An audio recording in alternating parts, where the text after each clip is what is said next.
ce qui est super intéressant quand on pense à la Trinité. Il y a quelque chose de très beau par rapport à ça. Bon, on le sait, la Trinité, souvent, on va le voir comme un concept plutôt chrétien, mais l'idée quand même de la Trinité, elle est présente dans beaucoup de traditions ancestrales, de beaucoup de traditions spirituelles. Mais ce qui est très intéressant, c'est que au début, là, les gens qui, on va dire la première Église, là, les premiers chrétiens, là, ne comprenaient pas réellement ce que Jésus disait quand il parlait de l'Esprit, puis du Père, puis du Fils. Ils ne comprenaient pas ça. Ça a pris en fait environ 300 ans aux premiers chrétiens à figurer ça, cette histoire-là de la Trinité. Et ce sont les pères de l'Église qui, à un moment donné, ont mis un mot là-dessus.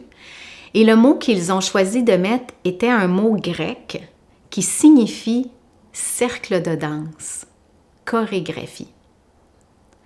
Donc, c'est comme si à quelque part, là, on disait que cette Trinité qui était comme, en fait, là, ce Dieu, ce divin, est cercle de danse, est chorégraphie, est relation.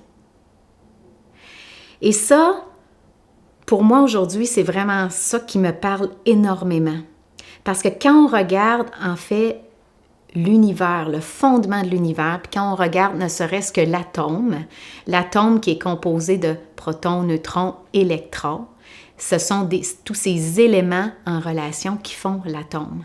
Et tout l'univers, en fait, repose, baigne, a émergé de ça.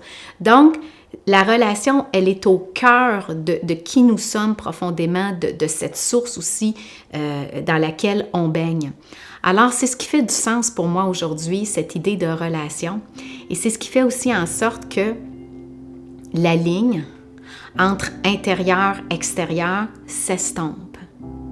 Puis c'est un peu la même image quand on regarde un couple, tu sais, deux personnes qui vont danser ensemble. Puis là, parfois, c'est tellement beau, il y a tellement quelque chose de sublime à travers ça que tout à coup, on ne voit plus deux personnes, on voit seulement comme juste un.